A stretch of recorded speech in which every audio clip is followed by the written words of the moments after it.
Legal advocates are criticizing a federal policy raising new hurdles for complaints of housing discrimination. The change would affect claims based on race, disability, sexual orientation, or even families with children.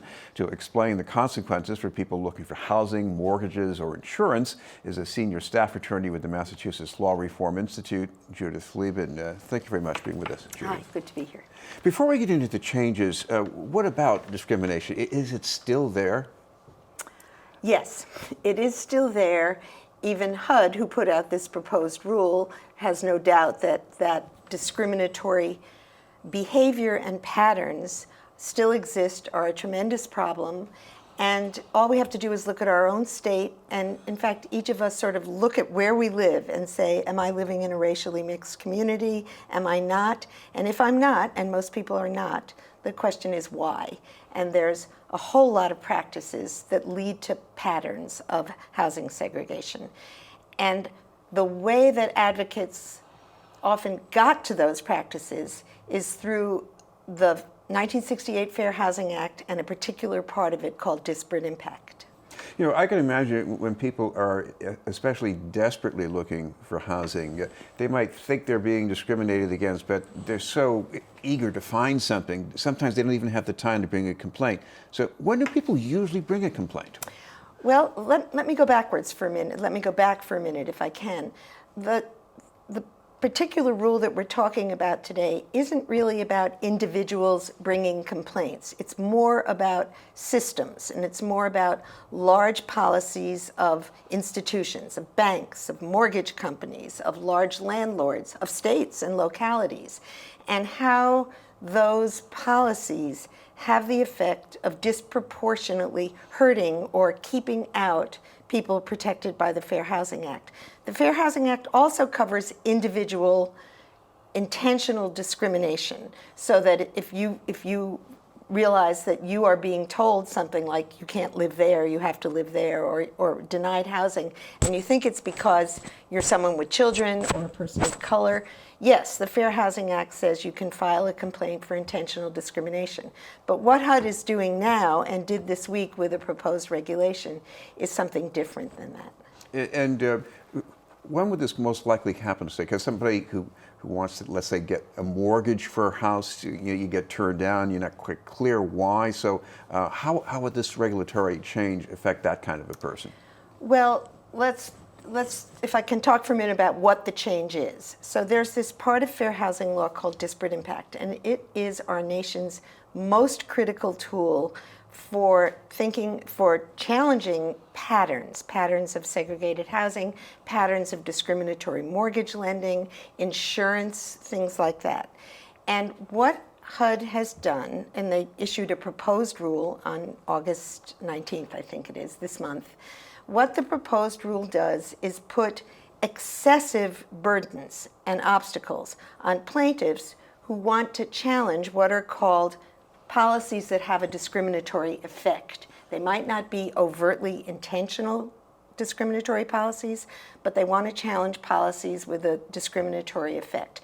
And this rule makes it hard, almost impossible, and puts overwhelming obstacles in the way of doing that, that had never existed before.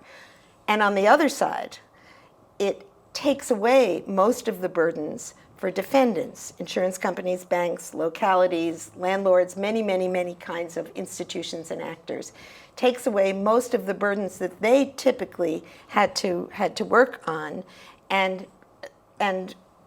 sort of gave them a get out of jail free card. That's because they have to do very little to avoid taking responsibility for discriminatory policies. Well, at the Institute, you might be representing a group of clients from a certain class, so that means you got to do more legwork.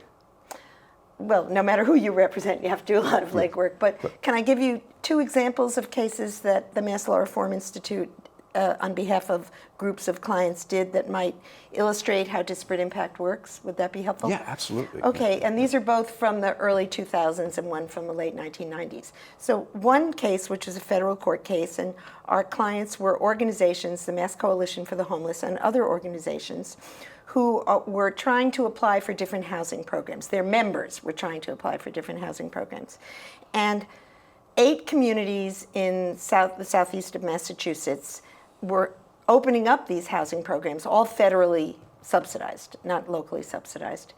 And they had residency preferences. Each of them had a residency preference, meaning our residents come first. But those communities were almost entirely white, and the metro area that they were in was much more mixed, so that people of color would always be lower down on the list for that.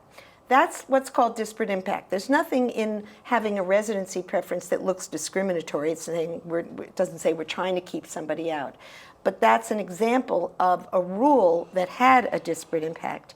And we sued on it, and we won, and the whole world of residency preferences in this state and around the country changed, so that now if you want to impose a residency preference, you have to be pretty careful, and you say, is it going to have that kind of an effect? How can I work on it so that it doesn't? So that's one example.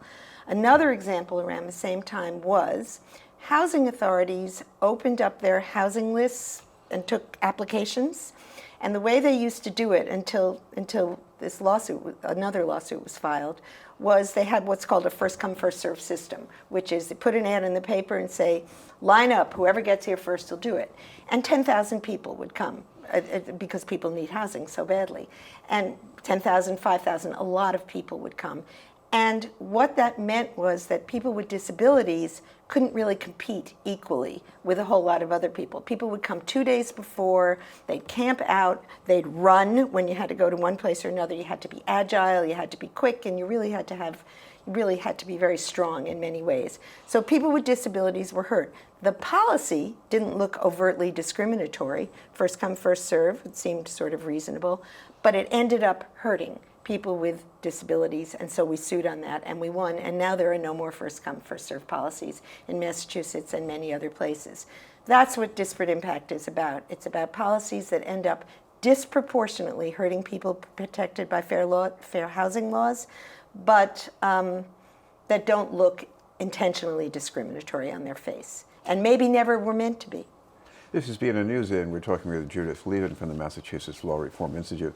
Judith, one of the fears here, I guess, is that we could see more redlining again. I don't know if that ever completely went away. I don't think it did.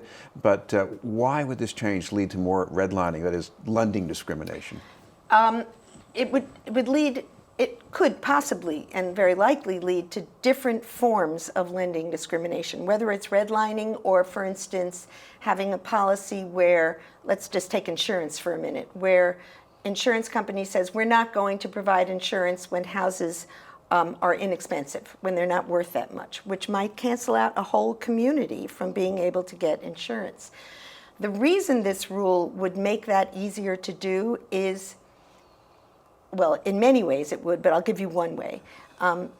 Currently, let's say an insurance company has to have a very strong justification for a policy that has a discriminatory impact. So plaintiff comes and says, your policy disproportionately hurts people of color in this community, hypothetically. And the way it works now is that insurance company would say, well, even if it does, I have a really strong reason. It's very substantial and it's non-discriminatory. There was an important reason why I did that. It was really important.